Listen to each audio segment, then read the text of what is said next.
What is up, everybody? Welcome back to the channel. Today, I'll be talking about the other coaster I rode while I was down south. This is Iron Shark at Galveston Island Historic Pleasure Pier in Galveston, Texas.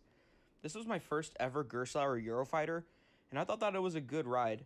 It's not as big as some of the other Eurofighters out there, but I still enjoy it. It's the tallest Eurofighter on a pier, though, by default, because the only other one it's going against is Hydrus at Casino Pier, so it doesn't say much. The ride opened on June 1st, 2012, and is one of the most popular attractions on the pier, which is warranted because it's the only coaster at the park. And for the GP, it can be kind of intimidating because of that vertical lift and beyond vertical drop. This ride is, of course, themed to an iron shark, but there really isn't any evidence of that besides the name. This ride is not themed at all, which isn't a big problem, but it would have been nice to see some stuff in the queue. I mean, it's on a pier, so it would be kind of hard to fit it in, but it would have been cool. The ride still looks very nice, and it's right on the edge of the pier, so you're right up against the ocean, which is just amazing. When you're sitting on the brake run, you just get to look over and just take in the ocean view. It really is a beautiful sight. I think that if this ride were to just be inside of, say, a Six Flags park, the ride would still be great, but it wouldn't look as pleasant. But because you're next to the Gulf of Mexico, it just looks really good. And it also fits in with the theme of sharks. And actually, going back to the Six Flags point, those of you outside of Texas may actually recognize this coaster as Tantrum at Six Flags Darien Lake, or even for those of you outside of America, you may recognize this as Crater at Parkadale Cafe in Colombia, since all three of these rides are the 380-meter model of the Eurofighter. I think it's safe to say that everything I'm about to talk about can also be applied to Tantrum and Crater, minus the ocean setting. Before we get into the ride experience, let's go over the stats. This ride stands at exactly 100 feet tall, goes 52 miles per hour, has a total of 3 inversions, lasts about a minute, has 1,246 feet of track, and of course has that 95-degree beyond vertical drop, which is famous on these Eurofighters. Some of those stats may not seem all that impressive, but this is just an example of how stats aren't everything. This may not be the tallest or fastest coaster out there, but it still manages to pack a punch. This ride is pretty intense, mainly because of how quickly this ride goes through the elements and the size of the trains.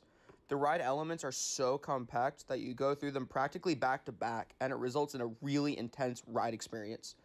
I really haven't ridden anything similar to this since there aren't any other Eurofighters around me, so from my experience, I'd say the closest thing to Iron Shark I've ridden is probably Hang Time.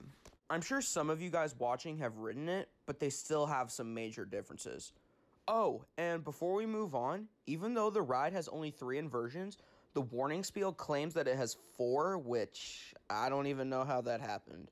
My guess is that they either count the first drop as an inversion, or maybe that dive loop-esque element after the Immelman. Now, with that out of the way, let's get into the ride experience. So after you get to the station, you get into the train, which let me just say that Iron Shark has a pretty cool train. Since this is a Eurofighter, the train is a single car with 4 seats in the front row and 4 seats in the back row. So it's very easy to get a front and back row ride on this. At least that's what I thought. When I was at the park, half of the seats weren't working correctly, so the operators had to keep moving people around. When you know your lap bar is working, there's a green light in front of you that should turn on that lets the ride-ups know that you're secured in the seat. But when I went, at least half of them weren't even working. So it was a small bit of a hassle loading the train, but it wasn't a big deal. The ride does have 2 trains, but most of the time they only run 1 because this ride rarely ever gets a line, especially in the end of November. But they have that second train on the transfer track just in case they need it. Both trains do have lap bars, so you don't need to worry about the over-the-shoulder restraints, which again might intimidate the GP since this ride does go through inversions with only a lap bar. So, once you board the train, you take a slight left turn into a small straight section before it stops you at the base of the lift. One time, the ride actually stopped at the base of the lift and the ride-ops couldn't get the ride to work correctly, so I sat there for a few minutes while they worked it out, so that was kind of weird. Once the chain lift starts working, the train gets pulled up the 100-foot tall vertical lift, which I love a good vertical lift hill, and this ride has a great run. It's a short one, but you still get that feeling that you might fall out. Once you crest over the top, the train then enters the 95-degree beyond vertical drop. And despite the train essentially being a singular car, if you're in the back row, it feels like it pulls you down the drop, which is pretty forceful. After the drop, you then enter your first inversion, which is an Immelman, which isn't really too intense, but it does give some average hang time for a second or two, so that's kind of cool. After you exit the Immelman, the train then enters a dive loop-esque element, which I don't know what to call it, so I'll stick with a non-inverting dive loop. So the train then drops into a right turn, which actually has a great airtime moment, which I wasn't expecting. Right before you enter the second inversion, the ride has a small hill that you go through relatively fast since it happens right after that second drop. That hill is personally my favorite part of the ride, with the main drop coming in at a close second. The train then enters a cutback, which is the second inversion, and it's okay. It gives some relatively good hang time, but I've ridden much better cutbacks like the one on Wonder Woman Golden Lasso Coaster or even hang time. Immediately after exiting the cutback, the train then enters an inclined loop, which is the third and final inversion, and it's pretty good actually. It's pretty forceful and it goes through it very fast, which is why this is my personal favorite inversion on the ride. Once exiting the inclined loop, the ride immediately hits the brake run. Overall, this ride is about a minute long from the moment it leaves the lift hill to the moment it hits the brakes.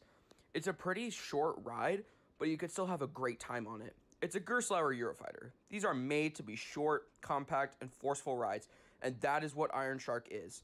Emphasis on the compact part for sure. I mean, it sits on a small section of pier, so of course they had to make it super compact in order for it to fit, which is in this ride's favor. Since the elements are so close together, it allows for the train to travel through them much faster, giving this ride a more intense experience. Even though the ride is short, it's a fun one. Sure, it would benefit from maybe being a tad longer, but I think you can still enjoy this ride for what it is now. So, for my final score, I'm going to give Iron Shark a 7.5. It's a great ride, very forceful, pretty intense, a few good elements, great setting, but it's still a short ride, since this ride was designed for a pier. But that shouldn't discourage you from coming down to Galveston, Texas to ride this. So that's going to wrap up my review for Iron Shark at Galveston Pleasure Pier in Galveston, Texas. Let me know if you've ridden this ride down in the comments below, and I'll see you guys later.